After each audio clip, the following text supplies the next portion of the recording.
Sorry sir, हमें कोई misunderstanding नहीं हुई है। Where is manager? मुझे उससे बात करनी है।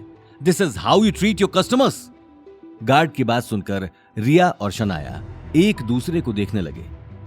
रिया, डोंट वरी, शायद कोई मिस्टेक हुई है, मैं अभी बात करता हूं। रिया बिना नील की बातों पर ध्यान दिए अनमने ढंग से आसपास खड़े लोगों को देखने लगी।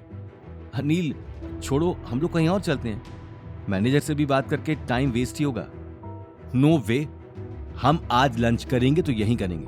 मैंने तुमसे वादा किया है, बस एक बार मैनेजर को आने दो। रिया नील की जिद के आगे कुछ कह नहीं पाई। वहीं दूसरी तरफ नील की तेज आवाज सुनकर गार्ड ने उसी वक्त मैनेजर को बुलाकर सारी बात बता दी। I am so sorry sir, लेकिन आपके शोर शराबे से हमारे गेस्ट परेशान हो रहे हैं। अरे लेकिन मेरी बुकिंग है, मुझे अंदर जाने दो। सर, आप समझ क्यों नहीं रहे? Banquet only for VIP customers, और हम आपको बिना बुकिंग के अंदर नहीं जाने दे सकते हैं। ये हमारे होटल की पॉलिसीज हैं। मैनेजर, तुम बहुत बड़ी गलती कर रहे हो। तुम जानते नहीं हो कि मैं कौन हूं। मेरा नाम नील अग्रवाल है और सर, मुझे आपको जानने में कोई दिलचस्पी नहीं है। प्लीज तमाशा मत कीजिए और यहां से चले जाइए, वरना मुझे सिक्योरिटी बुलानी पड़ेगी। यह बात सुनते ही नील ने मैनेजर का कॉलर पकड़ लिया। देखते ही देखते होटल के गेट पर तमाशा बढ़ने लगा। लोग भी अब आसपास खड़े हो गए। रिया को जोधपुर में आए कुछ ही घंटे हुए थे और आते ही इतना बड़ा तमाशा देखकर वो परेशान हो गए। वहीं गौतम अब तक एक कोने में शांत खड़ा था। हालांकि वो चाहे तो आराम से अंदर जा सकता था, लेकिन नील को सबक सिखाने का इससे अच्छा मौका उसके पास नहीं था। लेकिन नील भी अपनी जिद से पीछे हटने वाला नहीं था। वहीं होटल में तमाशा देखकर सिकंदर अगले ही पल वहां चला आया। क्या हो रहा है? सर देखिए, नहीं समझ नहीं रहे और बैंकेट हॉल में जाने की जिद कर रहे हैं। इससे पहले कि मैनेजर अपनी बात पूरी करता, सिकंदर की नजर गौतम पर चली गई। लेकिन गौतम ने उसी वक्त अपने हाथ के इशारे से खुद को पहचानने से मना कर दिया। सिकंदर समझ चुका था कि गौतम अपनी पहचान किसी को बताना नहीं चाहता था। उसने उसी वक्त आगे आकर कहा, हम सॉरी सर, मेरा स्टाफ आपको पहचान नहीं पाया और आपको इतनी परेशानी उठानी पड़ी। मैं अपने स्टाफ की तरफ से आपसे माफी मांगता हूं। आप अंदर जा सकते हैं। गार्ड, सर को अंदर जाने दो। ये बात सुनते ही मैनेजर और गार्ड्स ने अपना सिर झुका लिया। वो अब नील को बहुत बड़ा आदमी समझ रहे थे।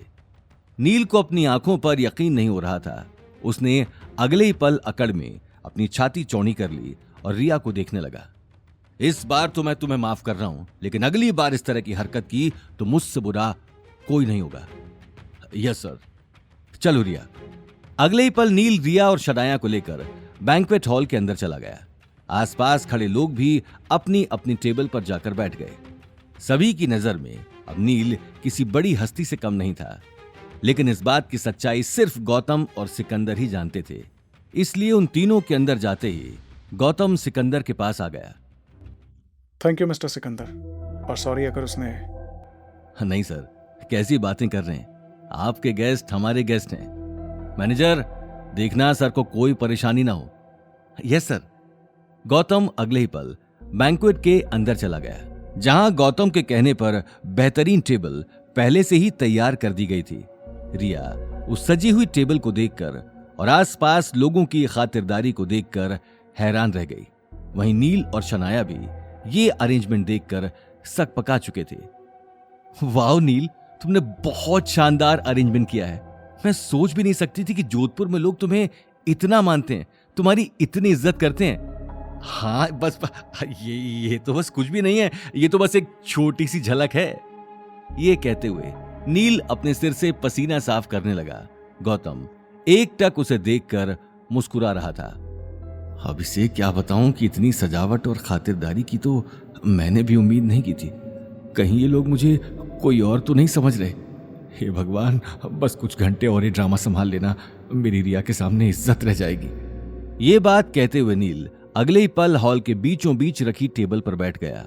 रिया और शनाया भी मुस्कुराते हुए उसके पास बैठ गए, लेकिन गौतम अभी तक थोड़ी ही दूरी पर खड़ा होकर उन्हें देख रहा था। गौतम को खड़ा देखकर सिकंदर भी उसके पास आ गया। आगे की कहानी जानने के लिए देखिए अगला एपिसोड सिर्फ पॉकेट एफएम के यूट्यूब चैनल पर, और रॉयल वारिस के सारे एपिसोड्स को सुनने के लिए डिस्क्रिप्शन में दी लिंक से डाउनलोड करें पॉकेट एफएम ऐप।